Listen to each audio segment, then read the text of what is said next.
Hi hello welcome to IT media. నేను మీ విజయ్ మాట్లాడుతున్నాను. ప్రస్తుతం మనం గుంతకల్లు నియోజకవర్గం అనగానే ఎమ్మెల్యే గారు వెంకట్రామరెడ్డి గారు గుర్తుకొస్తారు. వెంకట్రామరెడ్డి గారు ఈ 5 సంవత్సరాల ప్రయాణం ఎలా జరిగింది, ఎలా సాగింది అనేది ఆయన మాటల్లో అడిగి తెలుసుకుందాం. సార్ నమస్తే అండి. నమస్తే సార్ బాగున్నారా? భగవంతుని దగ్గర బాగానే ఉన్నాం సార్ అది కాళ్ళు పెయిన్స్ అనేసి అన్నారు కదా సార్. మామూలుగా ఇంకా వయసు, ఏజ్ ఫ్యాక్టర్, వెయిట్, గడప గడప సీఎం గారు బాగా వర్క్ ఎక్కువ ఇచ్చారనమాట. వర్క్ లోడ్ ఎక్కువైపోయింది. బాగా తిరిగినాం. అంటే మ్యాక్సిమం ఆయన ఏదైతే అనుకున్నాడో అది రీచ్ కాగలిగినాం. అంటే ఏదో ఊరికట్ట పోయేట రావడం అని కాకుండా దాదాపు 90% మనము. సరే, ఈ 5 సంవత్సరాల ప్రయాణం ఎలా జరిగింది, అంటే ఏ విధంగా సాగింది, దాంట్లో మీరు ఎదుర్కొన్న సమస్యలు కావచ్చు, ఇబ్బందులు కావచ్చు, ఆ ప్రయాణం గురించి ఒక్కసారి. ఈ 5 సంవత్సరాల ప్రయాణంలో అంతా బాగా సాగినప్పటికీ మధ్యలో కరోనా అనేది అంతా మన కోటే కాదు ప్రపంచమంతా ఇబ్బంది పెట్టిన పరిస్థితి మనం చూసాం. ఆ 2 సంవత్సరాలు కూడా కొంత అలజడికి గురి కావడము, ఏం జరుగుతుందో ఏం జరగబోతుందో భవిష్యత్తు అనేది అగమ్య గోచరంగా నేను ఉన్నింది. సరే, అయినప్పటికీ జగన్మోహన్ రెడ్డి గారు ఇచ్చిన ధైర్యం అనుకోండి, మరి అదే ఆ క్రమంలో వాలంటీర్లు చేసిన సాహసోపేతమైన సర్వీస్ అనుకోండి, ఈవెన్ మెడికల్ కేర్ తీసుకోవడము, ఇవన్నీ కూడా ఆ అలజడి నుంచి బాగా రిలాక్స్ అయినాం. ఫస్ట్లో బిగినింగ్లో భయపడినప్పుడు కొంత భయపడినప్పటికీ కాలక్రమేణా 2 years కూడా మరి అందరూ కూడా ధైర్యంగా ముందుకు అడుగేస్తూ వస్తే రాస్తుంది, పోతే పోతుంది అనే పరిస్థితిలో మరి అడుగులు వేస్తూ ముందుకు పోయినాము. చాలామంది ప్రాణాలు కూడా కోల్పోయినారు. అప్పుడు బాధ అయింది ఆత్మీయులు కోల్పోయినప్పుడు. సరే, తర్వాత ఇంకా మేము వర్క్లోడ్లో పడిపోయినాం. గడప గడప కార్యక్రమం అది అయిపోయిన తర్వాత ఏదో ప్రోగ్రాము కంటిన్యూస్గా చేస్తూ పార్టీని బాగా హై రేంజ్లోకి తీసిపోయే ప్రయత్నాలు చేస్తూ ముందుకు సాగినాము. సో మేము ఎక్కడ కూడా పక్కకు చూడలేదు. కేవలం జగన్మోహన్ రెడ్డి గారు ఇచ్చిన ఆదేశాలను తూచా తప్పకుండా ముందుకు తీసుకుపోయినాం. ఆయన ఇచ్చిన సంక్షేమం గురించి ఎన్నో మీటింగ్లు పెట్టినాం, ప్రజల్లోకి వెళ్ళగలిగినాం. కరోనా టైంలో కూడా మీరు సర్వీస్ ఇచ్చారండి. కరోనా టైంలో దాదాపుగా చాలామందికి నేను ఒక 1 కోటి రూపాయల పైన నిత్యావసర సరుకులు బీదవాళ్ళకి పేదవాళ్ళకి ఇచ్చినాను. అంబులెన్స్లు కూడా నేను 2 అంబులెన్స్లు పెట్టేసి, అప్పుడు చాలా ఇబ్బందికరంగా ఉండే అంబులెన్స్లు 30,000 40,000 డిమాండ్ చేసే పరిస్థితి ఆ రోజు. సో అది గ్రహించి ఇమ్మీడియట్గా నేను 2 అంబులెన్స్లు ఫ్రీ సర్వీస్ పెట్టడం జరిగింది. సో దాంతోపాటు తర్వాత మనం క్యాంటీన్ కూడా తీసుకురావడం జరిగింది. అంటే కరోనా అయిపోయిన వెంటనే అప్పుడు ఇంకా వస్తుంది, మళ్ళీ రిపీటెడ్గా వస్తుంది అనే సమయంలో కూడా సరే ఇది కూడా ఎంతో ఉపయోగకరంగా ఉంటుందని దాదాపుగా 2 years క్యాంటీన్ డైలీ 600 to 800 మెంబర్స్కి భోజన సదుపాయాలు, మధ్యాహ్నం భోజనము ఎవరు వచ్చినా, గ్రామాల నుంచి వచ్చినా, బయట స్టూడెంట్స్. 3 years అంటే 2 years కరోనా, 3 years. ఈ 3 yearsలో మీరు చేసిన అంటే డెవలప్మెంట్ కానీ, మీరు గుంటకల్ నియోజకవర్గానికి చేసిన అభివృద్ధి ఏంటి? గుంటకల్ నియోజకవర్గానికి చాలా చేశాం. ప్రత్యేకంగా గుంటకల్ టౌన్లో ఎవరు ఊహించని రీతిలో చాలా డెవలప్మెంట్ జరిగింది. ప్రత్యేకంగా హాస్పిటల్ నిర్మాణం వల్ల ఈరోజు ప్రజలకు ఎంతో మేలు జరిగింది. కొత్త భవనము, ఫుల్ ఫ్లెడ్జ్డ్గా డాక్టర్స్, దానికి తోడు బ్లడ్ బ్యాంక్ తీసుకురాగలిగినాం. It's a great achievement. దాదాపు 30-35 years నుంచి చాలామంది ప్రయత్నాలు చేసినారు, బ్లడ్ బ్యాంక్ తీసుకొస్తామని ప్రతి ఎలక్షన్ ముందు చెప్పినారు. కానీ అది ఎవరికీ సాధ్యపడలేదు, మాతో సాధ్యపడింది. సో ఆ విషయంలో చాలా మంచి జరిగింది ప్రజలకి. ఇక డయాలసిస్ సెంటర్ కూడా తీసుకురాగలిగినాం. అది ఇంపార్టెంట్, అది చాలా ఇంపార్టెంట్. పర్ డే మినిమం 6 మెంబర్స్కి మరి ఆ డయాలసిస్ పేషెంట్స్కి ట్రీట్మెంట్ ఇచ్చే విధంగా లేకపోతే ఇప్పుడు కర్నూలుకు అనంతపురంకు బళ్ళారికి పోయే పరిస్థితి ఉండింది. సో ఇప్పుడు గుంటకల్లోనే అది స్టార్ట్ చేయగలిగినాం. Almost all facilities, skin specialist, children's specialist, doctors, even operations ఉంది హాస్పిటల్లో. ఇంతకుముందు జరిగేవి కాదు. గత ప్రభుత్వాలు అందరూ పూర్తిగా ఈ కాన్పులు అనేవి పూర్తిగా పక్కన పెట్టేసింది. కానీ ఇప్పుడు దాదాపుగా 2 years అయింది. ఓకే. ఇక్కడే గవర్నమెంట్ హాస్పిటల్లోనే ఈవెన్ సిజరిన్ కూడా చేసి మరి అది దాదాపుగా అది ప్రతి కుటుంబానికి కూడా ఎవరైతే డెలివరీకి వస్తారో వాళ్ళకి 60 నుంచి 80 వేల వరకు వాళ్ళకి మనం సేవ్ చేసినట్టే. సో దీంతో పాటు ఆర్డీఓ ఆఫీస్ తీసుకురాగలిగినాం గుంటకల్కి. ఆర్డీఓ ఆఫీస్తో పాటు మళ్ళా పాలిటెక్నిక్ కాలేజ్ తీసుకురాగలిగినాం.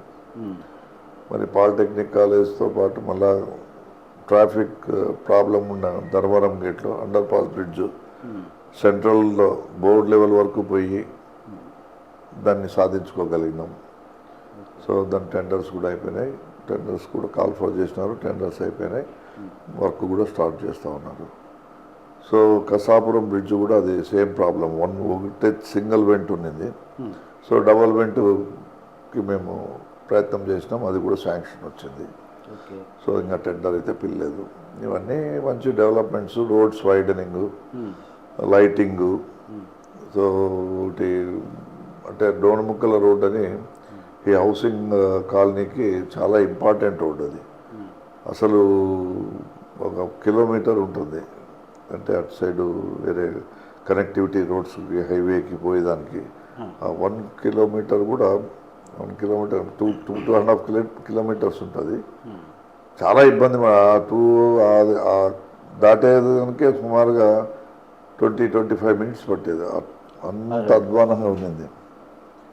అటువంటిది మేము ఇప్పుడు డబుల్ రోడ్ వేసి చాలా అది ఆ ఏరియాకంతా మంచి రోడ్ అయిపోయింది ఇప్పుడు. సో ఇటువంటివన్నీ చాలా జరిగినాయి. Even electricity. అంటే జగన్మోహన్ రెడ్డి గారి పథకాలతో పాటు మీకంటూ మీరు చేసినటువంటి అభివృద్ధి అది రెండోది వచ్చేసి అన్ని గ్రామాలు, దాదాపుగా అన్ని గ్రామాలకి రోడ్లు వేయగలిగినాం. అంటే 30-35 yearsగా లేని రోడ్లు. పామిడిలో జీకోటాల రోడ్డు, చింతలాంపల్లి రోడ్డు, తర్వాత ఎన్కోటాల రోడ్డు. మీరేమో ఇన్ని చేసినామంటున్నారు. ప్రతిపక్ష పార్టీ టీడీపీ వాళ్ళేమో ఏమి చేయలేదు, అభివృద్ధి చేయలేదు అనేసి వాళ్ళు అంటున్నారు. దాని మీద మీరు విమర్శించాలని విమర్శిస్తూ ఉన్నారు. ఇప్పుడు అభివృద్ధి అనేది జరిగింది, కంటికి కనబడుతూ ఉంది. జరగలేదని మాట్లాడే వాళ్ళని కళ్ళు ముచ్చుకొని వాళ్ళు ఏదో మాట్లాడితే అది కరెక్ట్ కాదు. కొంచెం చూడాల డెవలప్మెంట్ జరిగిందా లేదని. ఇవన్నీ కాక సచివాలయ సిస్టమ్ వచ్చింది. అర్బన్ హెల్త్ సెంటర్స్ తీసుకురాగలిగినాం. తర్వాత ఆర్బీకే సెంటర్స్ తీసుకురాగలిగినాం గ్రామాల్లో సచివాలయాలు. తర్వాత హెల్త్ క్లినిక్స్ తీసుకురాగలిగినాం. ఈవెన్ వెటనరీ సైడ్ ఆలోచన చేస్తే డైరెక్ట్గా ఇంటికే వచ్చి మరి ఈవెన్ పశువులకు కూడా ఇది చేసే పరిస్థితి చూసాం. 108, 104 పునరుద్ధరించినాం. ఇవన్నీ ఇంకా డెవలప్మెంట్ అంటే హెల్త్ పాయింట్ ఆఫ్ నాడు నేడు కింద స్కూల్స్ ఎంత బాగా డెవలప్ చేసాం. మీ జగన్మోహన్ రెడ్డి గారు చేసినటువంటి పథకాలు, మీరు ఈ 5 సంవత్సరాల్లో మీరు చేసినటువంటి అభివృద్ధిని బట్టి మరొకసారి మీకు అవకాశాన్ని ఇచ్చారు జగన్మోహన్ రెడ్డి గారు. దాని మీద మీరు ఏ విధంగా ఫీల్ అవుతున్నారు? సంతోషం. ఆయనకు మా పైన ఉన్న నమ్మకానికి ముందుగా ఆయనకి ధన్యవాదాలు తెలియజేసుకుంటున్నాం. మేము ఎప్పుడు కూడా ప్రజల్లోనే ఉన్నాం. ప్రజా సమస్యలపైనే మేము ఈ 5 సంవత్సరాలు కూడా మేము శాయశక్తులా కృషి చేసి ఆ సమస్యలను తీర్చగలిగినాం జగన్మోహన్ రెడ్డి గారి సహకారంతో. సో దీంతోపాటు లాట్ ఆఫ్ సర్వీస్ కూడా చేసినాం. అంటే సోషల్ సర్వీస్ మాదిరి నాకు తోచింది. ఒక ఎమ్మెల్యేగా కేవలం గవర్నమెంట్ ఇచ్చిందే ప్రధానం కాదు, మనం కూడా ఏదో సొంతంగా చేసి కొన్ని అందుబాటులో లేనివి మనం తీసుకురాగలిగితే అది చాలా మంచిదని చెప్పేసి చాలా చేశాను. ఎవరైనా డాక్టర్ ఎవరైనా హాస్పిటల్కి పోవాలనుకుంటే డబ్బులు, మ్యారేజెస్కి ఏమైనా డబ్బు అవసరమైతే డబ్బు ఇవ్వగలిగినాం. ఇటువంటి హెల్త్ పాయింట్ ఆఫ్ వ్యూ లేకపోతే ఆర్థిక ఇబ్బందులు వాళ్ళ ప్రత్యక్షంగా నేను గడప గడప తిరిగినాను కాబట్టి ప్రత్యక్షంగా చూసినప్పుడు వాళ్ళ పరిస్థితి అర్థమవుతూ ఉంది. ఆ పరిస్థితిని చూసి నేను స్పందించి నా సాయశక్తిలో వాళ్ళకు సాయం చేసిన. సరే, ఇప్పుడు గుమ్మనూరు జయరాం గారు మీకు పోటీగా వచ్చారు. గతంలో మీ పార్టీలో ఉండి ఒక ఎమ్మెల్యేగా ఉండి మంత్రి పదవిని అనుభవించి అన్ని రకాల వాటిని అన్నిటినీ అనుభవించి ఇప్పుడు మీకే వచ్చి సవాల్గా నిలబడ్డారు. దాని మీద మీరేమంటారు? ఇప్పుడు తల్లి రొమ్ము గుద్ది పాలు తాగినట్టు ఉంది. ఆయన అంతే కదా. జగన్మోహన్ రెడ్డి గారు 2 సార్లు ఎమ్మెల్యేగా అవకాశం ఇచ్చినారు. ఒకసారి 5 సంవత్సరాలు మంత్రి. ఏ మంత్రికి కూడా అవకాశం రాలేదు, చాలా తక్కువ మందికి వచ్చింది. అది ఏ 3కో 4కో వచ్చింది కంటిన్యూగా ఎమ్మెల్యే. ఏదో బీసీ కులానికి చెందినవాడు, ప్రత్యేకంగా వాల్మీకి కులానికి చెందిన వ్యక్తి.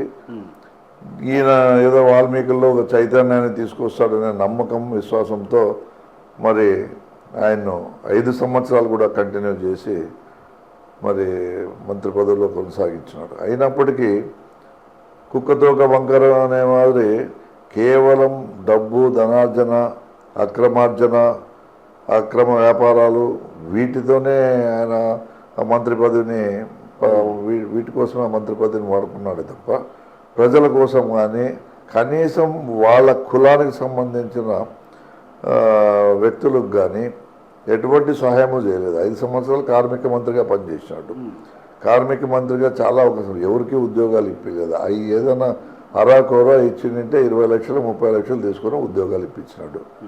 ఎక్కడ కూడా డబ్బు ప్రామాణికంగా పోయినాడే కానీ ప్రజలకు నేను చేయాలా, నాకు ఇంత గొప్ప అవకాశం ఇంత చిన్న వయసులో వచ్చింది, జగన్మోహన్ రెడ్డి గారు ఇంకా భవిష్యత్తులో నేను మంచి పనులు చేస్తే నాకు ఇంకా మంచి భవిష్యత్తు ఉంటుందనే ఆలోచన పక్కన పెట్టి కేవలం డబ్బు డబ్బు డబ్బు డబ్బు తప్ప వేరే పంచాయతీలు చేయడము, పంచాయతీలు చేసి డబ్బులు గుంజడము, ఇంకా డైరెక్ట్గా వాళ్ళ తమ్ముడు కార్డ్స్ క్లబ్లు మెయింటైన్ రోజు కోట్లలో.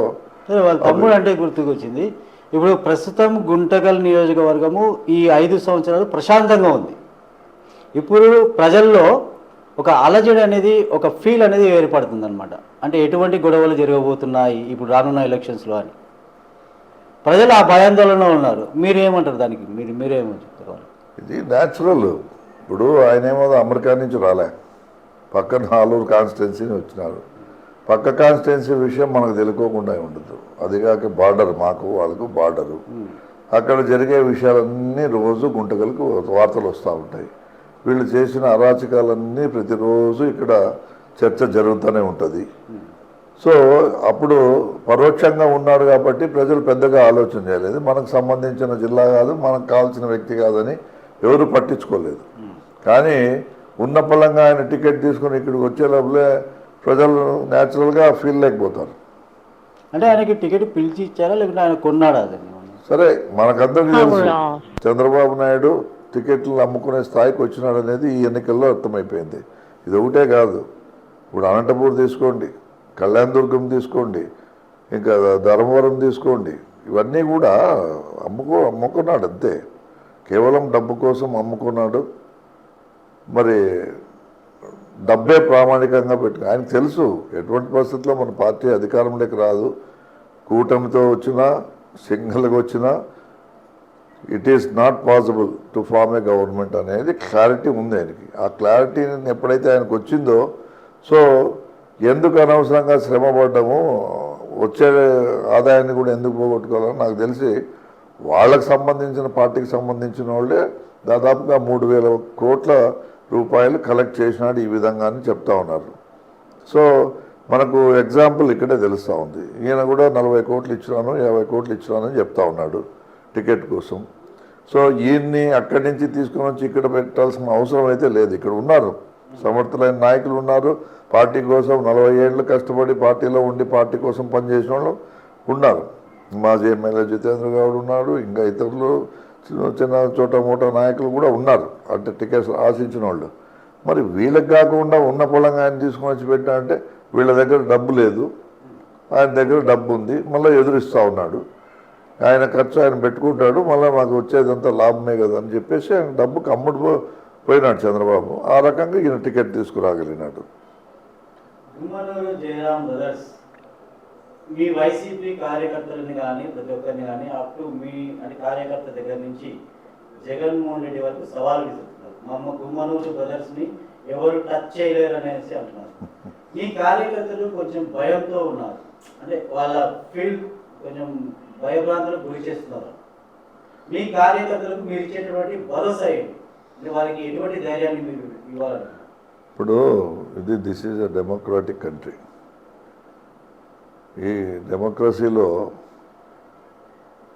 ఎంతసేపు ఉన్నా ఓటు అనే ఆయుధమే పనిచేస్తుంది. ఈ సవాళ్ళు ప్రతి సవాళ్ళు అనేవి దీని నుంచి పెద్దగా ఉపయోగం ఉండదు. మనం ఏదో పాతకాలంలో యుద్ధాలు చేయడం లేదు, ఇక్కడ కత్తులు పట్టుకొని టచ్ చేయలేరు. ఈ సినిమా డైలాగులన్నీ ప్రజలు అన్నీ గమనిస్తూ ఉంటారు. భయపడుతున్నారనే మాట నేను ఈ ఎమ్మెల్యేగా ఉన్నంత వరకు ఖచ్చితంగా దానికి ఆస్కారమే లేదు. మా వాళ్ళు ఎవరూ భయపడడం లేదు. వాళ్ళు వచ్చినప్పటి నుంచి ఇంకా రెచ్చిపోతూ ఉన్నారు. మీరు అవకాశం ఏంటి, ఇప్పుడే తరిమి కొడతాం, ఎన్నికల వరకు కూడా వద్దనే పరిస్థితిలో మా కార్యకర్తలు కానీ ఇక్కడ ఉన్న స్థానికులు కానీ వాళ్ళకున్న భరోసా ఒకటే. మా ఫ్యామిలీ గురించి అందరికీ తెలుసు. మేమేమి ఏదో ఒంటరిగాళ్ళు కాదు, వైడ్ స్ప్రెడ్ ఫ్యామిలీ మాది. మేము ఒక్కసారి కన్నెర్ర చేస్తే ఎంత దూరం పోతుందో తెలుసు. వీళ్ళ కెపాసిటీ ఏమో మాకు తెలుసు, వీళ్ళు ఎట్ల నుంచి ఎట్ల పైకి వచ్చినారో తెలుసు. సో వీళ్ళకి భయపడే పరిస్థితి ప్రజల్లో లేదు. కానీ ఇటువంటి వారు ఈ నియోజకవర్గానికి వస్తే నియోజకవర్గాల్లో రేపొద్దున కక్షలు కార్పణ్యాలు వీళ్ళు ఎంకరేజ్ చేస్తారు. క్లబ్లంట, పిల్లోళ్ళు చెడిపోయేదానికి ఆస్కారం ఎక్కువ, లిక్కర్ బిజినెస్, చిన్న చిన్న పిల్లోళ్ళు మద్యానికి అలవాటు పడి సో ఆ రకంగా కూడా నష్టపోతాము. అనవసరంగా ప్రశాంతంగా ఉన్న చోట ఇటువంటి వాళ్ళని తీసుకుని వస్తే ఈ ప్రమాదాలన్నీ మనకు పొంచి ఉన్నాయి. కాబట్టి అవసరం లేదు, వీళ్ళు ఇటువంటి వాటితో పని లేదనే ఆలోచన చేస్తున్నారు తప్ప ఏదో భయపడో వాళ్ళు ఏదో పెద్ద పుల్లలేం కాదు. వాళ్ళని చూసినాం, వాళ్ళు ఎట్లుండో ఎట్లా వాళ్ళ కథ అంతా మేము చూసినాం. మాకు ఇట్లా రాజకీయాలు ఏం కొత్త కాదు. మేము కూడా దండిగా రాజకీయాలు చేసినాం, దండిగా చూసినాం. ఇట్లా దౌర్జన్యము నేను మొగోడు అన్నవాడు ఎవడూ లేడు. గుమ్మనూరు జయరాం బ్రదర్స్ వైసీపీ కార్యకర్తలని కానీ గుంతకల్ నియోజకవర్గ ప్రజల్లో భయాందోళనలు రేకెత్తిస్తున్నారు. అంటే ఎంత ఖర్చైనా మేము పెట్టుకుంటాం, మేము నిలబడతాం, గుమ్మనూరు బ్రదర్స్ని పోటీ నిలబడేది ఎవరు లేరు, గుమ్మనూరు బ్రదర్స్ అంటే ఒక బ్రాండ్ అన్నట్టుగా చెప్పుకుంటూ వస్తున్నారు. వాళ్ళు ప్రజలు కూడా రాబోయే రోజులు ఎలా ఉండబోతున్నాయి అనేది ఒక భయం అనేది ఏర్పడింది. మీరు ఆ ప్రజలు గుంతకల్ నియోజకవర్గ ప్రజలకు కావచ్చు, మీ కార్యకర్తలకు మీరు ఏం చెప్పాలనుకున్నారు? నేను ఒకటే చెప్తా ఉన్నాను, నా ప్రజలకు కానీ మా కార్యకర్తలకు కానీ గుంతకల్ నియోజకవర్గ ప్రతి ఒక్కరికి మీరెవ్వరు కూడా భయపడాల్సిన అవసరం లేదు. మీకు మీ పైన ఈగ వాలినా కూడా మిమ్మల్ని కాపాడుకునే బాధ్యత నేను తీసుకుంటాను. ఇటువంటి తాటాకు చెప్పులకి ఎవరూ భయపడాల్సిన అవసరం లేదు. ఇవన్నీ కేవలం ప్రగల్భాలు, ఉత్తర కుమార ప్రగల్భాలు పలుకుతూ ఉన్నారు. వాళ్ళ చరిత్ర ఏమో నాకు బాగా తెలుసు, మీకు తెలుసు. నేను ఒకటే చెప్తా ఉన్నాను, ఒక వ్యక్తులు ఇటువంటి మాటలు మాట్లాడుతున్నారంటే ఒక ఫ్రస్ట్రేషన్తో మాట్లాడుతూ ఉంటారు. వాళ్ళకి తెలుసు ఎటువంటి పరిస్థితుల్లో మేము విజయానికి చాలా దూరంగా ఉన్నాము, విజయపు అంచుల్లో కూడా లేము. కనీసం ఇట్లా బెదిరించి వాళ్ళు ఏదో పబ్బం గడుపుకోవాలని చూస్తూ ఉన్నారు. నేను ఒకటే చెప్తాను, ఇటువంటి వారు బెదిరిస్తే బెదిరే పరిస్థితుల్లో ప్రజలు లేరు. ఎందుకంటే నేను ఇక్కడున్నాను, నేను ఇప్పుడు ప్రజెంట్ సిట్టింగ్ ఎమ్మెల్యే. అంతెందుకు, వాళ్ళు మంత్రిగా ఉన్నప్పుడు గుంతకల్లో అడుగు పెట్టుకోకుండా చేసినాను. వాళ్ళు చేసే లిక్కర్ బిజినెస్, తర్వాత ఈ గ్యాంబ్లింగు వచ్చి నా దగ్గరకు వచ్చి అన్న రిక్వెస్ట్ చేసి, నువ్వు చూడన్నా మనమంతా అన్నదమ్ముల మాదిరి ఉన్నాము, నీకు కూడా దాంట్లో వాటాలు ఇస్తాము, కొంచెం మాకు సహకరించన్నా, మేము ప్రతి పంచాయతీల్లోన కబ్జాల్లోన మేము పోతాము, మరి మేము కూడా మీకు వాటాలు ఇస్తామని చెప్పేసి స్వయంగా మంత్రి అయిన తర్వాత వచ్చి ఇక్కడే నా పక్కలో కూర్చొని మరి ఆయన ఆ విషయాన్ని చెప్పినప్పుడు నేను ఒక్కటే చెప్పిన, చూడయా ఇటువంటివి ఏదైనా ఉంటే బార్డర్ అవతల చేసుకో, ఇటువంటివన్నీ నాకు సరిపోవు, అటువంటి కల్చర్ మాకు లేదు, ఎటువంటి పరిస్థితుల్లో మేము అటువంటి దందాలకు దూరము, నీది ఏదైనా ఉంటే నీ కాన్స్టిట్యున్సీ లోపలే, కాన్స్టిట్యున్సీ దాటి వస్తే మాత్రం బాగుండదు, వదిలిపెట్టే ప్రసక్తి లేదని అప్పుడే మేము వార్నింగ్ ఇస్తే 5 సంవత్సరాలు ఇటు అడుగు కూడా పెట్టలే. ఇట్లా వాళ్ళు వచ్చి ఇప్పుడు టికెట్ తీసుకుని వచ్చి మేము అది చేస్తాం ఇది చేస్తామంటే ఏం చేస్తారు ఇట్లా వాళ్ళు? అది ఎప్పుడు చేసేవాడు చెప్పుడు, ఇది గుర్తుపెట్టుకోండి. చేయాలనుకునేది చేసేస్తాడు. ఇట్లా మాటలు చెప్పి సినిమా డైలాగులు చెప్పి బెదిరిస్తే భయపడేదానికి మా ప్రజలు సిద్ధంగా లేరు, మా కార్యకర్తలు సిద్ధంగా లేరు. నేను నా ప్రజలకి నా కార్యకర్తలకు ఒకటే చెప్తా ఉన్నాను, మీరెవ్వరు కూడా భయపడొద్దండి. నేనున్నంత వరకు, నేను ఎమ్మెల్యేగా కాకపోయినప్పటికీ కూడా మీ పైన ఈగ వాలుకోకుండా కాపాడుకునే బాధ్యత అయితే నేను తీసుకుంటాను. ఎందుకంటే ఈ ఎన్నికలు వచ్చేసి ప్రజల యొక్క నిర్ణయం. ప్రజలు నేను మంచి చేసింటే ఈ 5 సంవత్సరాలు కూడా వాళ్లకు న్యాయం జరిగింటే ఖచ్చితంగా పట్టం నాకే కడతారు. ఒకవేళ నా తరపున ఏదైనా చెడు జరిగో లేకపోతే నాకంటే మంచి వాళ్ళలో కనిపిస్తే అదంతా ప్రజల నిర్ణయం, వాళ్ళు తీసుకునే నిర్ణయం బట్టి ఆధారపడి ఉంటుంది. నేనైతే ఒకటి ప్రజలకి గ్యారెంటీగా చెప్తా ఉన్నాను, వాళ్ళకు భయపడాల్సిన అవసరం లేదు. వాళ్ళు చేసే దందాలు మనకు సమాజానికి దెబ్బతీసే విధంగా ఉంటాయనే ప్రచారం చేస్తున్నాం మేము. ఇటువంటి లిక్కర్ బిజినెస్ స్ట్రీట్కి మరి బెల్ట్ షాపులు వస్తాయి, బెల్ట్ షాపులతో పాటు క్లబ్బులు వస్తాయి, ఈ క్లబ్బులతో పాటు సమస్యలు వస్తాయి, సమస్యలతో పాటు పంచాయతీలు మొదలవుతాయి. అందుకే వాళ్ళు చెప్తా ఉన్నారు పోలీస్ స్టేషన్లతో పని లేదు, అంతా మొత్తం నేనే చేస్తానంటే వీళ్ళే పోలీస్ స్టేషన్లు కూడా వీళ్ళ ఆధీనంలోకి తీసుకునేసి మొత్తం పంచాయతీలు కలెక్షన్ అంతా మేమే చేస్తామని ఇండైరెక్ట్గా చెప్తా ఉన్నారు. ఇదంతా చేయను వాళ్ళు. ఆ లింక్ ఇప్పుడు ఆలూరులోన మరి నిజంగా అయిన ధైర్యవంతుడు అయితే టికెట్ తెచ్చుకుని ఆలూరులో నిలబడొచ్చు కదా. నువ్వు 5 సంవత్సరాలు మంత్రిగా చేసినావు, మంచి పని చేసింటే ప్రజలు నిన్ను ఆదరిస్తారు కదా. ఒకవేళ జగన్మోహన్ రెడ్డి టికెట్ ఇవ్వకపోయిండొచ్చు, కానీ నువ్వు మంచి చేసింటే నువ్వు జగన్మోహన్ రెడ్డి టికెట్ ఇచ్చేవారు. సరే ఆయన దృష్టిలో నువ్వు మంచి చేయలేదు, సరే నీ దృష్టిలో నువ్వు మంచోడు, నువ్వు బాగా చేసినావు. నేను అందరికి ఇప్పుడు చెప్తా ఉన్నాడు, నన్ను నమ్మండి, నేను బాగా చేసినాను, అమ్మవారి మీద ఒట్టు పెడతాను, కసాపురం ఆంజనేయ స్వామి మీద ఒట్టు పెడతాను. నేను అనేది ఇదేమి ఒట్లు పెట్టేది, ఒట్ల రాజకీయం కాదు ఇది. ఇదంతా ప్రజలను నమ్మించి వాళ్ళలో విశ్వాసం కలిగించి అప్పుడు మనము వాళ్ళ మన్ననలు పొందితే అది నిజమైన నోట్ల కట్టలతో కొట్టాలనుకుంటున్నాడు కదా, నోట్ల కట్టలతో ముందుకు వస్తున్నాడు ఆయన, డబ్బును ఎరవేసి ముందుకు వస్తున్నాడు. నేను ఒకటే చెప్తున్నాను, ఆయన సంపాదించిన సొమ్ము ఎవరిది? మాది. మా పార్టీలో మంత్రిగా పనిచేసినాడు 5 సంవత్సరాలు. 5 సంవత్సరాలుగా మంత్రిగా ఉన్నప్పుడు ఆయన సంపాదించినాడు. అంటే జగన్మోహన్ రెడ్డి ఇచ్చిన అవకాశాన్ని దుర్వినియోగం చేసుకొని అక్రమంగా సంపాదించగలిగాడు. కానీ ఆయన ఎట్లా సంపాదించినాడు అనేది పక్కన పెడితే, కానీ మా ప్రభుత్వంలో ఉన్నప్పుడు మా మంత్రిగా ఉన్నప్పుడు తిన్న సొమ్మే కాబట్టి అది మా సొమ్మే. ఓకే, కాబట్టి నేను అదే చెప్తా ఉన్నాను ప్రజలకి, మీరు డబ్బులు ఇస్తే తినండి, ఓటు మాత్రం ఫ్యాన్కి వేయండి. అంటే డబ్బులు ఇస్తే తినండి, ఇది మన డబ్బే. ఇప్పుడు మా ఏళ్ళతో మా కన్ను పొడిచే ప్రయత్నం చేస్తూ ఉన్నాడు. అంటే మా డబ్బుతో మా ప్రజలను కొని వేరే పార్టీకి సాయం చేయాలని చూస్తూ ఉన్నాడు. కానీ మేమేం చెప్తున్నాము, మన సొమ్మే మనకిచ్చి మమ్మల్ని మోసం చేయాలని చూస్తూ ఉన్నాడు. మీరు ఫ్యాన్ గుర్తుకు ఓటు వేయండి అని చెప్పి ఖచ్చితంగా చెప్తా ఉన్నాం. ప్రజలు కూడా హ్యాపీగా రిసీవ్ చేసుకుంటూ ఉన్నారు. ఖచ్చితంగా వాళ్ళు ఇస్తారు. నేను చెప్తున్నాను, మంచిగా నాటుకోడి పులుసు వాళ్ళు ఇస్తే బాగా తెచ్చుకొని పొద్దున్నే టిఫిన్కి నాటుకోడి పులుసు చేసుకొని మంచి 4 రొట్టెలు కాల్చుకొని వచ్చి ఓటేసి ఫ్యాన్కి పెద్ద ఎత్తున మళ్ళీ గెలిపించండి అని చెప్తా ఉన్నాం. ప్రజలు కూడా ఎప్పుడైతే అది చెప్పినారో జరిగేది కూడా అదే అని, ప్రత్యేకంగా మహిళలు మేము చేసేదే అది అంటున్నారు.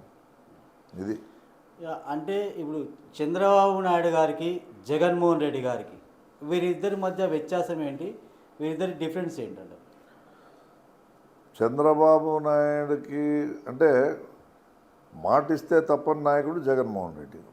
మాట ఎప్పుడు ఇచ్చి నిలబెట్టుకోకుండా ఉండే నాయకుడు చంద్రబాబు నాయుడు. క్రెడిబిలిటీ లేదు. చిన్న విషయం, చిన్న example, manifesto Jaganmohan Reddy release చేస్తూ ఉన్నాడంటే దాదాపు కోట్లాది మంది టీవీలకు కత్తుకుని పోయినారు. సంథింగ్ ఈజ్ గోయింగ్ టు, ఒక మంచి న్యూస్ ఇస్తాడనేది చాలామంది ఎక్స్పెక్ట్ చేసినారు.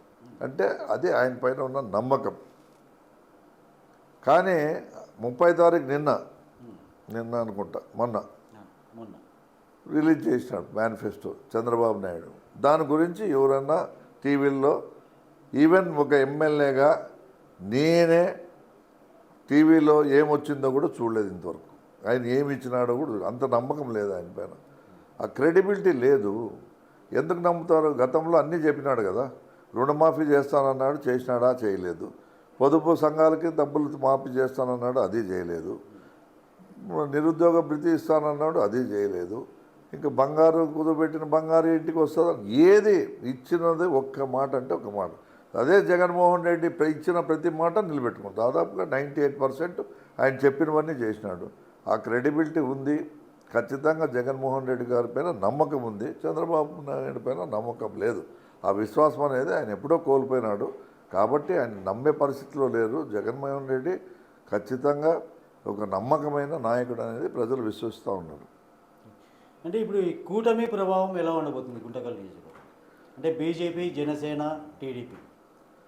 ఇప్పుడు మనం దీన్ని బట్టి ఒకటి చిన్న ఎగ్జాంపుల్, ముగ్గురు కలిసి పోటీలోకి రావడం కేవలం జగన్మోహన్ రెడ్డి గారిని దించాలనేది. ఇక్కడ అంటే వాళ్ళు ఈ కూటమి వెనకల ఒక కుట్ర దాగిందే తప్ప ప్రజలకు మేలు చేసే కార్యక్రమం అయితే ఏం జరగలేదు.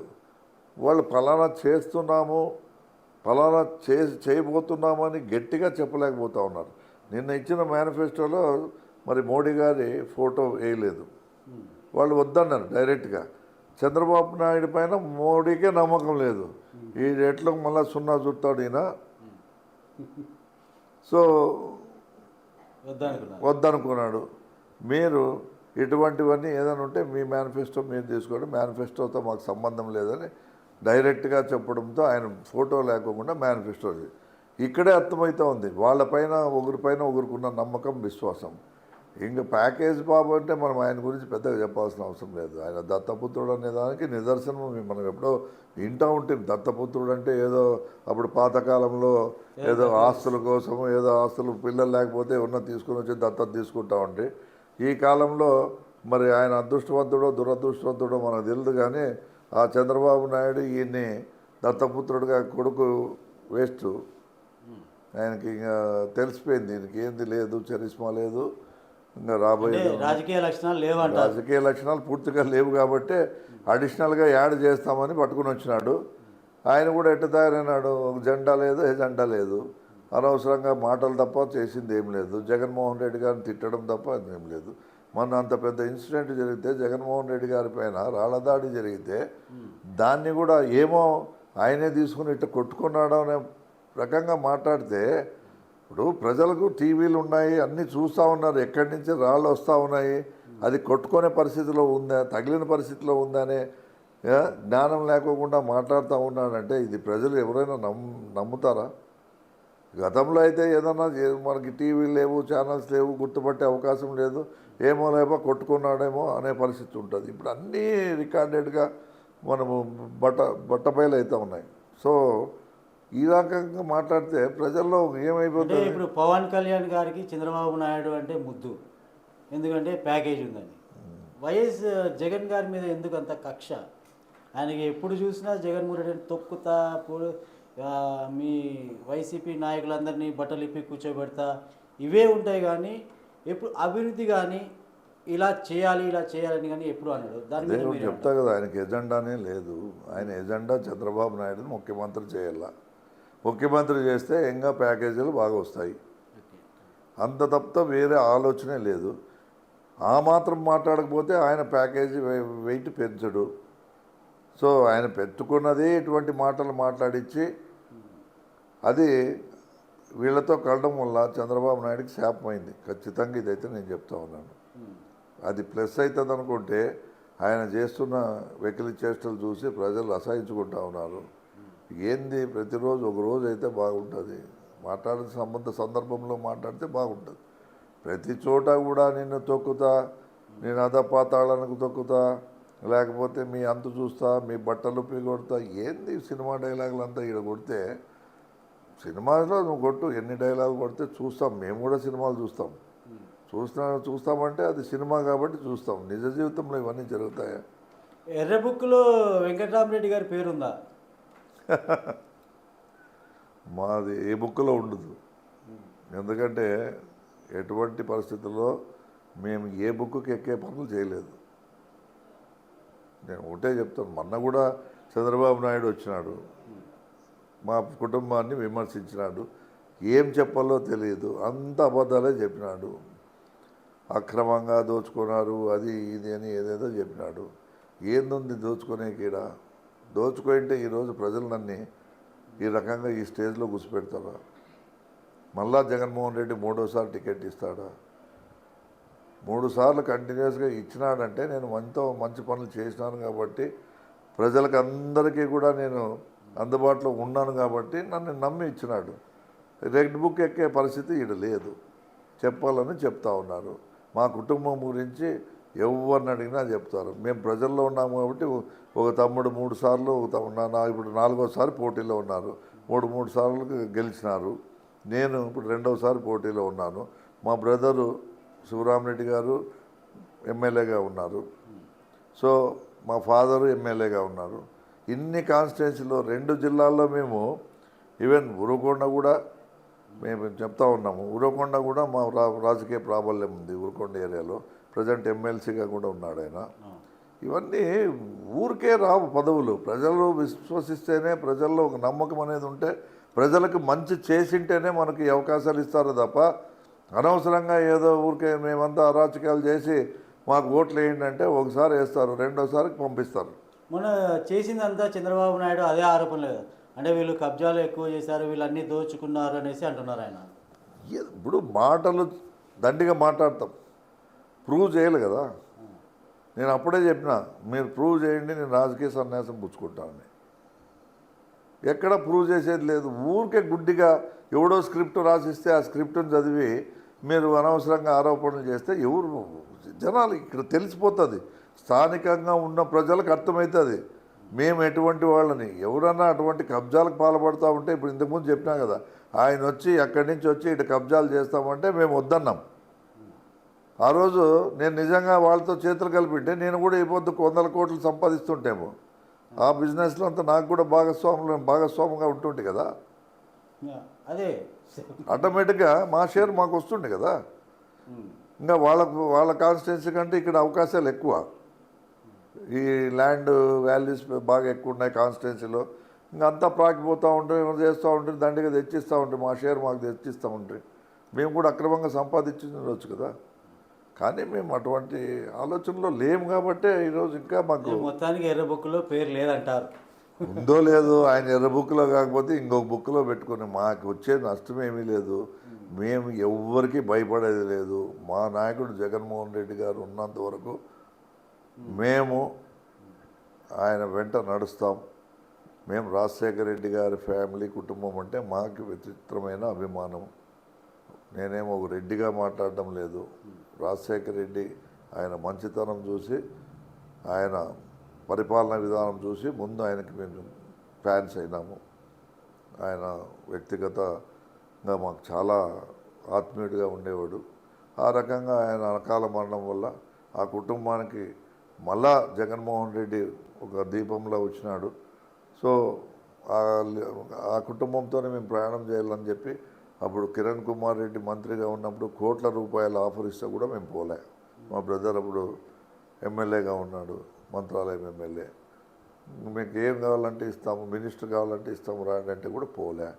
మరి తర్వాత చంద్రబాబు నాయుడు పీరియడ్లో కూడా ఓవరికి మీకు ప్యాకేజ్ దాదాపు 150 కోట్లు ఇస్తాం, మొత్తం ఫ్యామిలీ చేరండి, ఫ్యామిలీ ప్యాకేజ్ ఇచ్చినారు. అప్పుడు కూడా మేము దాన్ని పట్టించుకోలే. ఇవన్నీ మేము నిజంగా డబ్బు కోసమే ఉంటే ఈ పాటికి ఎప్పుడో, ఈరోజు నా ఇల్లు చూడండి, మీరు ఒకసారి లోపలికి వస్తే ఏమి ఇట్లుంది ఎమ్మెల్యేలు అంటారు. ఎవరినన్నా అడుగుతారు. మామూలు వాళ్ళు మా కార్యకర్తలు కూడా ఏందన్నా ఒక పెద్ద ఇల్లు కట్టుకోకూడదు, ఏడన్నా మీ లోపలికి వస్తే అంతా ఈడీడే ఉంటుంది, ఏడ కూర్చోల్లో తెలియదు, ఏడ మాట్లాడాలో తెలియదు అని. సో అది వేరు, వాళ్ళ స్టైల్ వేరు ఉంటుంది, మా స్టైల్ వేరు ఉంటుంది. మేము ప్రజల కోసమే పనిచేస్తాం అంతే. ఇప్పుడు బోయ సామాజిక వర్గం ఎటువైపు ఉందంటారు? గుంటకల్ నియోజకవర్గంలో నేను ఒకటి చెప్తాను, ఈడెప్పుడూ కూడా బోయే వాల్మీకి సామాజిక వర్గం 2 పార్టీలకు కూడా సమానంగా దాదాపు ఇంకో కాస్తో కూస్తో నాకు తెలిసి ముందు నుంచి టీడీపీకి కొంచెం ఫేవరబుల్గా ఉన్నారు. మాకు 40%, 60% గతంలో కూడా ముందు నుంచి కూడా అది అట్టే వచ్చింది. ఈయన రావడము ప్రత్యేకంగా వాళ్ళలో మార్పు వచ్చిందని ఈయన చెప్పుకొని బలవంతంగా పోవడము, డబ్బులు ఇవ్వడము, ఊరికి 10 లక్షలు 15 లక్షలు ఇవ్వడము, కండువాలు కప్పించుకోవడం. ఇప్పుడు ఈయన ఎడారిలో నీళ్ళు 10 లక్షలు 15 లక్షలు అది ఇస్తున్న మాట వాస్తవమే. కానీ అయినా కానీ అది తీసుకున్న వాళ్ళకు మనస్ఫూర్తిగా చేస్తున్నారా లేదా? ఇప్పుడు ఆయన అమ్ముడు పోయేవాడు ఎటువంటి క్యారెక్టర్ ఉంటాడు? వెనకల ఏమీ ఉండదు వాడికి. ఇప్పుడు పోయిన వాళ్ళ పరిస్థితి కూడా అంతే. 10 మంది వెనక పోలే. ఇప్పుడు 4 కౌన్సిలర్స్తో 5 మంది పోయినారు.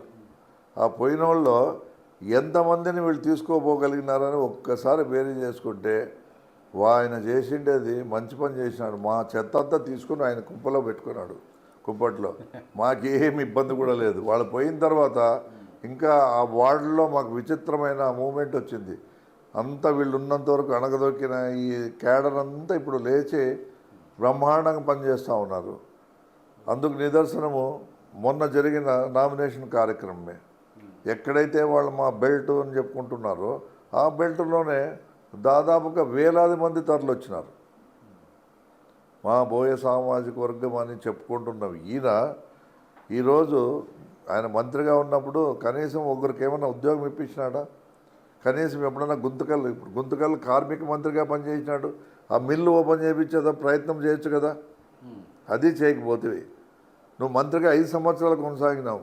నీవు ఎప్పుడు ఏదన్నా ఒక కార్యక్రమానికి సొంత ఊళ్ళో గుడికి 10 లక్షలు ఇస్తానని ప్రమాణం, 5 లక్షలు అడిగితే 10 లక్షలు ఇస్తానన్నాడు. అబ్బా హ్యాపీగా పడినాను, మా పుట్టినిల్లు ఖచ్చితంగా మా అమ్మ పుట్టినిల్లు ఇది నేను ఇస్తానని. ఇంతవరకు 10 రూపాయలు ఇలే. ఒకవేళ నువ్వేమన్నా ఆలూరుకి ఏదన్నా పనుల మీద పోతే, మా వాడు మా బంధువని పోతే నువ్వు ఏదన్నా వాళ్ళకి సాయం చేసినావో ఏమీ లేదు. ఎన్నో రకాలుగా నువ్వు ఎవరిని పట్టించుకోకుండా ఈరోజు వచ్చి మనము బాయ్ అంటే నాది తినాలి నీది తినాలంటే ఈయన పరిస్థితిలో అయితే ఎవరూ లేరు. నేను ఒకటే చెప్తా ఉన్నాను, ఇక్కడ అటువంటి రాజకీయాలకు తావు లేదు. ఈడ మంచి చెడు 2 చూస్తారు. అంతే చూసేది. వీడు మంచోడైతే వేస్తాడు, కొద్దిగా ఇబ్బందికరమైతే తీసేస్తారు. ఇదే జరుగుతూ ఉంది. ఇంతకుముందు ఒకసారి గెలిచినోడు రెండోసారి ఇంతవరకు గెలిచిన చరిత్ర అయితే లేదు ఇక్కడ. సరే, వెంకటరామరెడ్డి గారు గుత్తి పట్టణంలో ఈ వాటర్ సిస్టమ్ దగ్గర అక్కడ ఏం జరిగిందని, అసలు యాక్చువల్గా ఏం జరిగిందని 173 కోట్లతో ఏఐబి స్కీమ్ ఒకటి, సెంట్రల్ స్కీమ్ ఒకటి మేము సాధించుకోగలిగినాం. ఆ స్కీము ద్వారా డైరెక్ట్గా ఎంపీఆర్ డ్యామ్ నుంచి పామిడి పట్టణానికి, రూరల్కి ప్లస్ గుత్తి పట్టణానికి, ఈ 3టికి డైరెక్ట్గా డ్యామ్ నుంచే వాటర్ ఇచ్చే స్కీమ్ అది. అంటే తుంగభద్ర వాటరు గుత్తికి ఇవ్వాలనేది మా కాన్సెప్ట్. గుత్తిలో వాటర్ సమస్య అయితే దండిగా ఉండింది, ఇప్పుడు గతంలో ఉంది, ఇప్పుడు ఉంది. సో మధ్యలో ఆ స్కీమ్ స్టార్ట్ అయ్యే ముందు కరోనా రావడం, 2 ఏళ్ళు వేస్ట్ అయిపోవడం, మళ్ళా అది స్టార్ట్ అయ్యి 6 నెలలు అన్ని ప్లానింగు మంచి చెడ్డ వేసుకొని అనేది చేసే లోపలే అది ఇంప్లిమెంటేషన్ జరిగే లోపల ఒక 6 months అయింది. తర్వాత దాదాపుగా 70% వర్క్ కంప్లీట్ అయిపోయింది. కంప్లీట్ అయిన తర్వాత ఏం జరిగిందంటే అనుకోకుండా ఆ కాంట్రాక్టర్కి ఎక్కడో దుబాయ్లో 30,000 కోట్ల రూపాయలు ఏదో వర్క్ వచ్చిందని, పెద్ద కాంట్రాక్టర్, మనకు అందరికీ తెలిసిన వ్యక్తే, మెగా కంపెనీకి సంబంధించింది. వాళ్ళు పెద్ద పెద్ద వేలలో కోట్లలో చేస్తారు. నేను వెళ్ళి చైర్మన్తో ఎండి గారితో కూడా మాట్లాడాను. అన్న నాకు చాలా అవసరం ఉంది స్కీము, దయచేసి అదొక్కటి కంప్లీట్ చేయండి అని కూడా చెప్పినాను. ఆయన లేదు అన్న ఈ పరిస్థితి ఇట్లుంది, నేను timely work, time bound work వచ్చింది, నేను ఇది ఎలక్షన్స్ అయిపోయిన తర్వాత అది నాకు 1 yearలో నేను కంప్లీట్ చేయాలి వర్క్, సో నేను ఇమ్మీడియట్గా నేను ఏమీ చేయలేని పరిస్థితిలో ఉన్నానని చెప్పి ఆయన చెప్పడము. తర్వాత సీఎం గారు కూడా పిలిపించి వాళ్ళకి చెప్పినారు. చెప్పిన తర్వాత చేస్తామన్నారు. మళ్ళీ ఒక 2 months చేసినారు. చేసి ఇంకా తర్వాత ఉన్న బలంగా వాళ్ళు వెళ్ళిపోయినారు. సో ఏదో లోకల్ కాంట్రాక్టర్లు అయితే మనం బలవంతంగానో నయానో భయానో చేయించుకోవచ్చు. ఆ పరిస్థితి వాళ్ళ దగ్గర లేదు. సో ఎక్కడో దుబాయ్లో ఉన్నోని నేను తీసుకురాలేను. ఇది ఎలక్షన్ మూమెంట్, టైం కూడా లేదు. అందుకే నేను ప్రజలకు భరోసా ఇస్తా ఉన్నాను. మన ప్రభుత్వం వస్తుంది, వచ్చిన వెంటనే ఖచ్చితంగా రీటెండర్స్ పిలిపించి, నెల లోపల రీటెండర్స్ పిలిపించి 3 to 4 months మ్యాక్సిమం కంప్లీట్ చేసి గుత్తి ప్రజలకి డ్యామ్ వాటర్ ఇస్తాను. అది పక్కా చెప్తారా? 100% రాసి పెట్టుకోండి. ఎందుకంటే గుత్తి ప్రజలు గత సంవత్సరం నుంచి చాలా ఇబ్బందులు పడ్డారు. ఇప్పుడు మీరు గుత్తి ప్రజలకు ఖచ్చితంగా ఈ టైంలో మీకు వాటర్ నేను ఇచ్చేవాడిని నేనే అనేసి మీరు ఖచ్చితంగా కెమెరా, నేను మాట చెప్తే మాటకుంటా. నేను చెప్పిన నేను ఆ ప్రాజెక్టు టైం బౌండ్ ప్రాజెక్ట్ కింద తీసుకొని ఖచ్చితంగా నేను 4 నెలల్లో ఆ వర్క్ కంప్లీట్ చేయించి గుత్తి ప్రజలకు నీళ్ళు ఇస్తాను. అదొక్కటే కాదు, ఇప్పుడున్న చెరువును కూడా, గుత్తి చెరువును కూడా సమ్మర్ స్టోరేజ్ ట్యాంక్ కింద తీసుకురాబోతా ఉన్నాను రాబోయే 5 సంవత్సరాలు. అది జరుగుతుంది. బట్ ఇది ఈ స్కీమ్ మాత్రము ఓన్లీ 30% పైప్ లైన్ మాత్రమే మిగిలి ఉంది. సో రీటెండర్స్ పిలిచిన వెంటనే కూడా దాన్ని ఇమ్మీడియట్గా మరి స్టార్ట్ చేయించి కేవలం 4 నెలల్లో నీళ్ళు ఇచ్చే పరిస్థితి అయితే ఖచ్చితంగా తీసుకొస్తాను. ఇది 100కి 100 జరిగి తీరుతుంది. జగన్మోహన్ రెడ్డి గారు మొన్న బస్సు యాత్రలో వచ్చినప్పుడు మరి ఆయన గట్టిగా మీరు మాట చెప్పండి అంటే ఆయన ఒకటే చెప్పినాడు, ఇవన్నీ నాకు అవసరం వద్దన్నా, నేను చెప్పేది కాదు, నువ్వు హామీ నేను ఉండి ఇమ్మీడియట్గా నేను నా సమస్య నా దృష్టికి కూడా వచ్చింది, ఖచ్చితంగా చేస్తామని చెప్పు, నేను చేస్తానని నువ్వు హామీ అని కూడా చెప్పినాడు. నేను అదే హామీ ఇప్పుడు ఇస్తా ఉన్నాను. ఈ 5 సంవత్సరాల్లో వెంకట్రామరెడ్డి గారు చేసిన అభివృద్ధి ఇవన్నీ మీరు చెప్పుకుంటూ వచ్చారు, బాగుంది. ఇప్పుడు రాబోయే 5 సంవత్సరాల్లో మీరు ఇంకా ఏం చేయాలనుకుంటున్నారు? చెప్తున్నా కదా, గుత్తి వాటర్ సమస్య అయితే తీర్చాలి, అదే అది నాకు 4 months ప్రధాన ఎజెండా. ఓకే. సో హెచ్ఎన్ఎస్ఎస్ నుంచి అంతర్జీవ కాలువ నుంచి మన గుంతకల్ మండలానికి చెరువులకి నీళ్ళు ఇచ్చే కార్యక్రమం అయితే అది శాంక్షన్ అయింది. మరి కొన్ని కారణాల వల్ల కొంతమంది రైతులు మరి కాంపెన్సేషన్ విషయంలో వాళ్ళకు మాకు కుదరలేదు, మాకు ల్యాండ్ ఎక్కువ కాస్ట్ ఉందని చెప్పేసి కోర్టుకు పోవడం వల్ల అది డిలే అయిపోయింది. ఇప్పుడు అది క్లియర్ అయింది. వాళ్ళకు కూడా కాంపెన్సేషన్ కూర్చొని మాట్లాడి రైతులు కూడా సెట్ అయిపోయినారు. రెండో ప్రాజెక్ట్ అది. తర్వాత హెచ్ఎన్ఎస్ఎస్ నుంచి అంటే అంద్రీనివా నుంచి గుత్తి చుట్టుపక్కల ఉన్న గ్రామాలకు చెరువులకు నీళ్ళు ఇచ్చే కార్యక్రమం అయితే ఖచ్చితంగా చేస్తాం. ఎందుకంటే ఇప్పుడు ప్రజెంట్ హెచ్ఎన్ఎస్ కాలువ 2,000 క్యూసెక్లు మాత్రమే మనం డ్రా చేస్తూ ఉన్నాం. దాన్ని జగన్మోహన్ రెడ్డి గారు వచ్చే 5 ఏళ్లలో 6,000 క్యూసెక్స్కి పెంచాలని ఆయన అప్పుడే దాన్ని ఒక డిపిఆర్లన్నీ రెడీ చేసి రెడీగా ఉన్నాయి.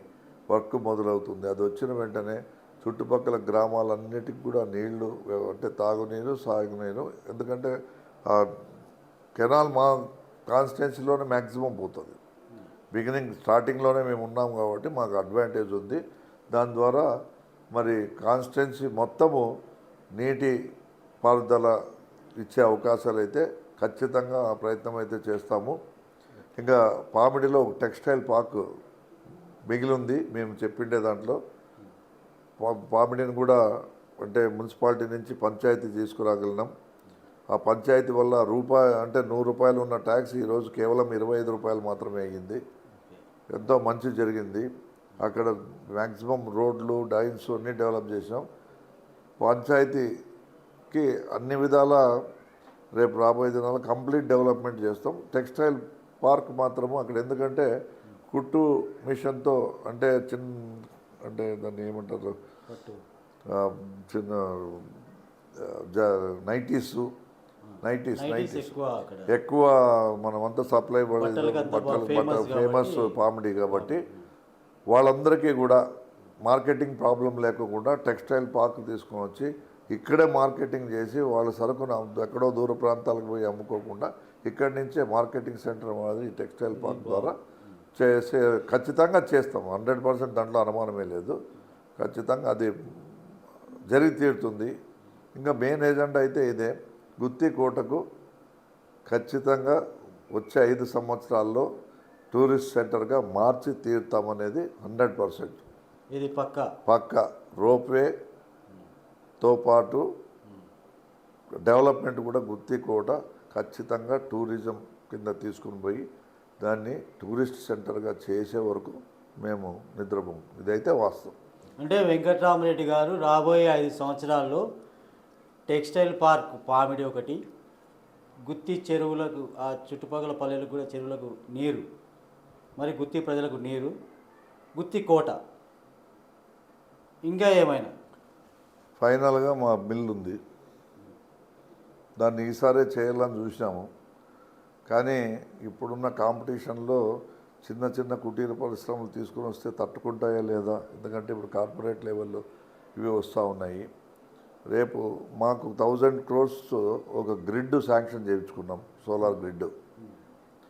దానికి అనుబంధంగా కావాల్సిన అంటే దాని నుంచి సోలార్ ప్రాజెక్ట్స్ అంటే చుట్టుపక్కల కూడా మొత్తం దాదాపుగా 15,000 ఎకరాల నుంచి 30,000 ఎకరాల వరకు సోలార్ యూనిట్స్ వచ్చేదానికి అవకాశం ఉంది. ఎందుకంటే సబ్స్టేషన్ కాబట్టి సో దానికి కావాల్సిన ఫీడ్బ్యాక్ కావాలి కాబట్టి చుట్టుపక్కల నుంచే, ఎందుకంటే సో ఖచ్చితంగా అది వచ్చి తీరుతాయి. ఎప్పుడైతే అవి వస్తాయో దానికి అనుబంధంగా ఉన్న ఇండస్ట్రీని తీసుకుని వచ్చి అంటే ఎప్పుడైనా రిపేర్లు వచ్చినా మంచి వచ్చినా యాన్సిలరీ యూనిట్ మాదిరి ఒకటి పెట్టుకొని దానికి అనుబంధంగా ఏదైనా ఆ మిల్ ఏరియాని మరి ఒక చిన్న స్మాల్ స్కేల్ ఇండస్ట్రీస్ లెవెల్లో ఏమైనా చేయాలని ఒక ఆలోచన ఇప్పుడు వచ్చింది. ఇదైతే ఖచ్చితంగా చేస్తాము. ఆ మిల్లు పరిష్కారం అయితే 100% జరుగుతుంది. గుంతకల్ నియోజకవర్గ ప్రజలకు మీరు ఎటువంటి పిలుపునిస్తున్నారు, ఏం చెప్పాలనుకుంటున్నారు? నేను ఒకటే చెప్తా ఉన్నాను, మన ప్రభుత్వం సంక్షేమం అభివృద్ధి సమానంగా తీసుకుపోయినాం. 5 సంవత్సరాలు కూడా గుంతకల్ నియోజకవర్గంలో నేను అందించిన సహాయ సహకారాలు అయితేనేమి, ప్రజలతో సత్సంబంధాలు ఎప్పుడు కూడా ప్రజల్లో ఉంటూ ప్రజల కోసమే పనిచేసినాను. కాబట్టి ప్రతి ఒక్కరిని కూడా నేను ఈ ఎన్నికల సందర్భంగా అనుకోండి, మరి నేనైతే వాళ్ళకి గట్టిగా చెప్తా ఉన్నాను, జగన్మోహన్ రెడ్డి గారు వస్తే తప్ప మన రాష్ట్ర అభివృద్ధి జరగదు. ప్రత్యేకంగా ఇప్పుడు అభివృద్ధి పథంలో నడుస్తూ ఉంది. ఈ అభివృద్ధి మళ్ళా కుంటుపడుకోకుండా ఉండాలంటే మరోసారి జగన్మోహన్ రెడ్డి గారు రావాలా. ఈ సంక్షేమం కుంటుపడుకోకుండా ఉండాలంటే మరోసారి జగన్మోహన్ రెడ్డి ముఖ్యమంత్రి కావాలా. ఆయన ముఖ్యమంత్రి అయితేనే ప్రజలందరూ కూడా 5 సంవత్సరాలు ఏ విధంగా ప్రశాంత వాతావరణంలో సంక్షేమంతో ఎంత సంక్షేమంగా ఉన్నారో మరింత మెరుగైన సంక్షేమాన్ని తప్పకుండా రాబోయే దినాల్లో జగన్మోహన్ రెడ్డి గారు మనకు అందిస్తారు. మేము కూడా ఆయన అడుగుజాడల్లో నడుస్తున్నాం కాబట్టి మా సాయశక్తుల ప్రజలకి మేము తోడుగా అండగా నిలుస్తాం. తప్పకుండా మీకు నేను ఇచ్చే సలహా ఒకటి, ఈసారికి ఈ 2 ఓట్లు కూడా, ఒకటి ఎంపీకి ఒకటి ఎమ్మెల్యేగా శాసనసభ్యునిగా నాకు, మరి పార్లమెంట్ సభ్యునిగా కురువ శంకర్ నారాయణ గారికి ఈ 2 ఓట్లు కూడా ఫ్యాన్ గుర్తుకు వేసి పెద్ద మెజార్టీతో గెలిపించాలని నేను ప్రజలందరికీ చేతులు జోడించి నమస్కారం చేస్తున్నాను. చివరిగా మీ కార్యకర్తలకు మీరు ఎటువంటి ధైర్యాన్ని ఇవ్వాలనుకున్నారు? నేను ఖచ్చితంగా నా కార్యకర్తలకి గతంలో 5 సంవత్సరాల్లో వాళ్ళకి పూర్తి స్థాయిలో న్యాయం అయితే చేయలేకపోయినాం. ఎందుకంటే కంప్లీట్ పరిపాలనా విధానం అనేది మారిపోయింది. ఈ సచివాలయ సిబ్బంది, వాలంటీర్ సిబ్బందితో కార్యకర్తలకు, నిజమైన కార్యకర్తలకు ఎటువంటి పని లేకుండా అయిపోయింది. రాబోయే దినాల్లో ఖచ్చితంగా వీళ్ళందరికీ కూడా ఏదో ఒక రకంగా వీళ్ళందరినీ కూడా అకామిడేట్ చేసి వీళ్ళకి అన్ని విధాలుగా మెరుగైన పద్ధతిలో ఇంకా మెరుగైన జీవితాలు అంటే బాగుపడేలాగా నా వంతు నేను కృషి చేస్తాను. ఖచ్చితంగా నా రాబోయే 5 సంవత్సరాలు నా దృష్టంతా కార్యకర్తల పైన, వాళ్ళ సంక్షేమం పైన, అదేవిధంగా మరి వాళ్లకు ఉద్యోగ అవకాశాలు కూడా మనకి ఇప్పుడు దండిగా వస్తూ ఉన్నాయి. ఈ సోలార్ ప్రాజెక్టు ద్వారా దాదాపు 4,000 ఉద్యోగాలు, 4 నుంచి 5,000 ఉద్యోగాల వరకు అవకాశం ఉంది. ప్రతి కుటుంబంలో కూడా మా కార్యకర్తలు ఎవరు గట్టిగా పనిచేసినారో వాళ్ళందరికీ కూడా ఉద్యోగ అవకాశాలు అయితే ఖచ్చితంగా ఇస్తాం. గుర్తుండిపోయే పనులు అయితే చేస్తాం. వాళ్ళకి మెరుగైన పనులు కార్యకర్తలకు చేస్తామని భరోసా వస్తాను. ఎవ్వరు కూడా అధైర్యపడద్దండి. మీకు ఏమొచ్చినా కూడా నేను రాబోయే దినాల్లో మీకు అండగా ఉంటాను. ఖచ్చితంగా మీకు ఏ కష్టం రాకుండా చూసుకునే బాధ్యత అయితే నేను తీసుకుంటానని చెప్తాను. ఈసారి వెంకట్రామరెడ్డి గారికి ఎంత మెజారిటీ రావచ్చు? అది ప్రజలు నిర్ణయిస్తారు. అంటే గత మెజారిటీకి ఇప్పటికి అంటే 2019 నాకు తెలిసి గత మెజారిటీని మళ్ళీ మేమే బ్రేక్ చేస్తామనే నమ్మకం అయితే నాకు పూర్తిగా ఉంది. ఎందుకంటే ఇప్పుడు ప్రజల్లో చాలామంది అంటే ఎటువంటి గొడవలు జరగకుండా, రాబోయే రోజుల్లో ఎటువంటి అలజడులు జరగకుండా ఉండాలంటే మాకు వెంకట్రామరెడ్డి గారు కావాలి అనే ఒక ఇది ఉంది. కాబట్టి ఆ మెజారిటీ ఏ విధంగా మారచ్చు? ఇప్పుడు సైలెంట్ వేవ్ అయితే ఉంది. ఇప్పుడు సైలెంట్ వేవ్ని పసిగట్టేది ఎవరితో కాదు. ఇప్పుడు అండర్ వాటర్ అంటారు, అది నడుస్తూ ఉంది మా కాన్స్టిట్యున్సీలో. వెంకట్రామరెడ్డి గారు కూడా సైలెంట్గా ఉన్నారు అంటే నెక్స్ట్ ఎటువంటి మెజారిటీ రాబోతుంది అని చెప్తున్నా కదా. గతంలో 48,700 మెజారిటీతో మేము గెలిచినాం. ఈసారి అది 50,000 దాటుతుంది అనేది అయితే నమ్మకం పూర్తిగా ఉంది నాకు. ఎందుకంటే నా అసెస్మెంట్ తప్పదు, నా క్యాలిక్యులేషన్ తప్పదు. నేను కూడా ఎందుకంటే ప్రజల్లోకి పోతా ఉన్నాను, ప్రజల నాడికి అనుకుంటా ఉన్నాను. జగన్మోహన్ రెడ్డి గారు ఇచ్చిండే సంక్షేమం అనేదే ఒక సైలెంట్ విప్లవం. మహిళా లోకమంతా కూడా ఇప్పుడు జగన్మోహన్ రెడ్డి గారి వైపు చూస్తూ ఉన్నారు. ఎక్కడ కూడా 1% కూడా యాంటీగా మాట్లాడడం లేదు. మాకు కొన్ని పనులు జరగలేదని మాట్లాడుతున్నారు. మళ్ళా మనం ఏదైనా మేము వేసేదే దానికి, కానీ మాకు ఈ పనులు జరగలేదంటున్నాం. కానీ ఇది మేము వెళ్ళిన ప్రతి చోట కూడా అదే జరుగుతూ ఉంది. సో నాకు తెలిసి ఇది అండర్ వాటరు. ఖచ్చితంగా మహిళా లోకమంతా పోయినసారి ఏదో 50-55% వరకు వేసినారు. ఈసారి 75% దాటిపోతుంది మహిళలు. ఇదైతే జరుగుతుంది. కాబట్టి టీడీపీ మేనిఫెస్టోకి వైసీపీ మేనిఫెస్టోకి ఏమైనా డిఫరెన్స్ ఉందా? ఏంది ఇప్పుడు ఒకటి అంతా కాపీ మేనిఫెస్టో అయింది. అప్పుడు కర్ణాటకలో కాంగ్రెస్ వాళ్ళ మేనిఫెస్టోను తీసుకొని వచ్చి, తెలంగాణ మేనిఫెస్టోని తీసుకొని వచ్చి బస్సులు అంటారు, ఫ్రీ బస్సులు. మనకు ఆంధ్రప్రదేశ్లో రోజు బస్సు ప్రయాణాలు చేసేవాళ్ళు అయితే ఎవరు లేదు. ఇదైతే వాస్తవము. అది ఎక్కడో పెద్ద పెద్ద సిటీలు, మేజర్ సిటీలు ఉండే చోట కొద్దిగా ఉపయోగపడవచ్చు. కానీ ప్రజలు ఆయన్ని నమ్మే పరిస్థితిలో లేరు. ఇంకా రైతు భరోసా మనం ఇస్తూ ఉన్నాము. మనం 16,000 ఇచ్చి చెప్పినాము, ఆయన 20,000 చెప్పినారు. పెద్ద తేడా అయితే ఏం లేదు. ఈయన నమ్ముకొని వేస్తే మిగతా స్కీములు అన్నీ పోతాయనేది. ఈయన 1,500 ఇస్తాను ఉంటాడు, అది కూడా నమ్మడం లేదు. అంటే ఇది అమలు పరిచే మేనిఫెస్టో, ఇది అమలు పరిచని మేనిఫెస్టో అంతే సింపుల్. ఇది ఆల్రెడీ చేసి చూపించినాడు కాబట్టి దీనికే ప్రజలు మొక్కుతున్నారు. ఆయన చేస్తానంటున్నాడు, ఇంకా చేసి చూపిలే. ఆల్రెడీ చూసినారు కాబట్టి ప్రజలు దీనికే మొగ్గు చూపుతా ఉన్నారు. అంటే 2014 మేనిఫెస్టో పూర్తి చేయలేదట ఆయన. అప్పుడే కంప్లీట్ చేయలేదు. అప్పుడు 2014లో ఇచ్చిన మేనిఫెస్టోని కంప్లీట్ చేస్తారా వాళ్ళు? అప్పుడు టీడీపీ హయాంలో చేయలే కదా. అప్పుడు చేయనోడు ఇప్పుడు చేస్తాడని నమ్మకం అయితే. అసలు ఈ మేనిఫెస్టో గురించి నాకు తెలిసి చంద్రబాబు మేనిఫెస్టో గురించి ఆలోచనలో ఎవరు చేస్తున్నట్టు కనబడలేదు నేను. ఎందుకంటే ఆ మేనిఫెస్టో రిలీజ్ అయినాక 2 days కూడా ప్రజల మధ్యలోనే ఉన్నాను. ఎవరు కూడా 20,000 చేసినాడు, లేకపోతే ఇది చెప్పినాడు, అది చెప్పినాడు అనే ఆలోచన మా వాళ్ళు చెప్తారు ఇది చేసింటే బాగుండే ఆయన చెప్పినాడని, చేయలేదు. సో పెద్దగా దాని ఎఫెక్ట్ అయితే ఏం లేదు. ఫైనల్గా మీరు మేనిఫెస్టో గురించి ఏం చెప్పాలన్నారు? నేను ఒకటే చెప్తా ఉన్నాను, ప్రజలకైనా మీకైనా ఒకటే చెప్తాను. మేనిఫెస్టో రెండు పార్టీలు కూడా ఇచ్చినాయి. రెండు పార్టీలు కూడా మరి పార్టీ ఇచ్చిన మేనిఫెస్టో ప్రజల్లోకి వెళ్ళింది. నేను ప్రజలకైతే చెప్తా ఉన్నాను, మేనిఫెస్టో అమలుపరిచే మునగాడు కావాలా, మేనిఫెస్టో అని భ్రమ కల్పించి మోసం చేసే చంద్రబాబు నాయుడు కావాలో మీరే తేల్చుకోండి అని ప్రజలకు చెప్తా ఉన్నాను. నమ్మకం, విశ్వాసం అనేది ప్రతి మనిషికి అవసరం. ఎక్కడ నమ్మకంగా మనకు మంచి జరిగింటే ఆ నమ్మకానికి ఓటేయండి అని కూడా నేను చెప్తాను. మా నాయకుడు కూడా అదే చెప్తా ఉన్నాడు, మీ కుటుంబానికి మంచి జరిగింటే, మీ కుటుంబంలో మంచి జరిగింటేనే నాకు ఓటేయండి అని ఇప్పుడు ఏ నాయకుడు కూడా చెప్పలేదు. కానీ మా నాయకుడు చెప్తా ఉన్నాడంటే మరి ఎంత నమ్మకం ఉంటే మీ పైన, ఆయన ఇచ్చిన సంక్షేమం పైన ఆయన చెప్పగలడు. తూచా తప్పుకోకుండా చేసిన ఏకైక ముఖ్యమంత్రి మేనిఫెస్టోను ఒక భగవద్గీత, ఒక ఖురాను, తర్వాత ఒక బైబిల్గా ఆయన్ని భావించి చేస్తూ ఉన్నాడు.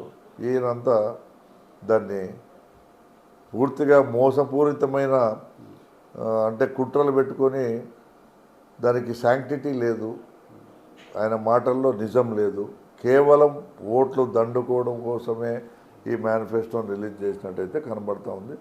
కాబట్టి నేను ప్రజలకు ఒకటే చెప్తా ఉన్నాను, ఖచ్చితంగా మేనిఫెస్టోను అమలు చేసే నాయకుడు మునగాడు జగన్మోహన్ రెడ్డి గారే, ఇదైతే వాస్తవం.